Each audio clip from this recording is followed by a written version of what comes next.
Nous avons aussi su écrire, et c'est pourquoi, lorsque la majorité présidentielle a été constituée, nous avons eu la chance à la fois d'être à la conférence des présidents comme tous les autres présidents. Mais la plus-value, c'est que lorsqu'il a été question de constituer le secrétariat exécutif et qu'il fallait prendre des hommes aussi valables, compétents, et que nous-mêmes nous avons candidaté, j'étais moi-même candidat au poste de relations extérieures, nous étions 3 pour ça, nous l'avons fait. Donc nous sommes secrétaires aux relations extérieures et de la diaspora, des Maliens extérieurs, du secrétariat exécutif de la majorité présidentielle, en plus d'être membre de la conférence des présidents de la majorité présidentielle.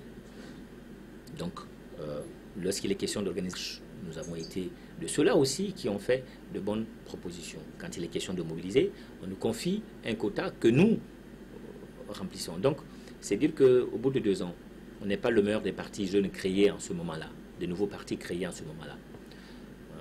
Nous devons, modestie exige et oblige. Il y a des partis que je salue, que je respecte, comme ADP Maliba, comme ASMA, qui ont été créés dans la même fourchette que nous, qui ont eu la chance d'avoir des députés, du fait que aussi financièrement, ils étaient aussi costauds, ils étaient aussi prêts. Parce que les élections, c'est aussi cette différence-là, qui est le côté financier. Donc, pour dire que le PSDA, aujourd'hui, si on doit le noter sur 10, pour être modeste, on ne dira pas 10 sur 10, mais on tourne autour de 7 à 7,50. On va être modeste. Et qu'il y a du travail à faire. Il y a du travail à faire. Pourquoi? Parce que notre pays a longtemps travaillé avec les militants en mettant souvent l'argent devant. Le challenge que nous avons à faire, PSDA, avec les autres partis de la majorité, y compris les partis de l'opposition, c'est de travailler pour qu'il y ait ce sentiment de militant patriote, que le militant se reconnaisse à travers une idéologie politique. C'est lourd peut-être à comprendre, parce que ce n'est pas dans la tradition politique de notre pays. Je suis dedans parce que c'est Youssouf qui m'a demandé d'être. Youssouf part, je quitte, parce que je le suis. Je suis en déphasage avec lui, je pars. Mais il faut qu'on ait des vrais militants qui se reconnaissent aux valeurs, dans les valeurs du parti. Et qui disent que, moi aujourd'hui, en termes d'explication pour qu'ils comprennent, on est avec des partis capitalistes libéraux sur un bénéfice de 100 francs. Nous dirons, on a 60 à 55% que nous répartissons par rapport aux couches les plus vulnérables, y compris en privilégiant tout ce qui est filets sociaux de base, éducation, santé. Les libéraux diront, nous répartissons certes sur les 100, mais nous pensons que ceux qui ont contribué à créer cette richesse doivent bénéficier 55%, 60%.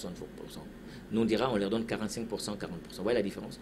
Et que le militant doit se dire, moi, si j'ai choisi ce parti pour ses valeurs, alors demain, notre parti ne peut pas former une liste électorale avec un parti qui n'a pas ses valeurs et ses principes. Et que le militant refuse. Et il oppose à son parti un niet.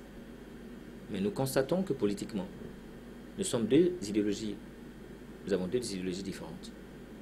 Mais parce que tel a plus d'argent que si je vais sur une même liste que lui, on a plus de chance. On est en ce moment sur les questions d'intérêt personnel. Alors que la politique doit se faire sur l'intérêt général, sur l'éducation politique civique du militant. Et ça, c'est un challenge qu'on doit lever. On n'a pratiquement pas de vrais militants, on a plus d'électeurs. Le travail doit se faire pour qu'on ait de vrais militants qui ont une identité politique. Après, demain, un militant peut démissionner du PSDA, se retrouver même au phare. Parce que le phare a une obédience de parti social-démocrate. Le parrainat, y compris le parrainat, qui est un parti de gauche-centre. Donc, il ne doit pas avoir de complexe. Aujourd'hui, ils ont fait le choix d'être à l'opposition. Mais en termes d'idéologie politique, nous la partageons, nous l'avons en commun. Donc, un militant peut quitter chez moi, se retrouver dans ses partis, peut quitter chez nous pour se retrouver au niveau du RPM, au niveau de la DEMA, au niveau de Sénat Faso RE, au niveau de ASMA, au niveau d'ADP Maliba. On ne doit pas avoir ce complexe.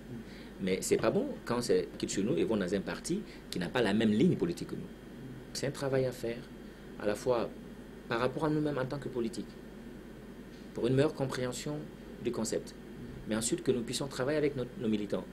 Ce n'est pas gagné, bon, ce n'est pas gagné pour 3 ans. Nous avons encore 10 ans de travail. C'est un devoir de génération.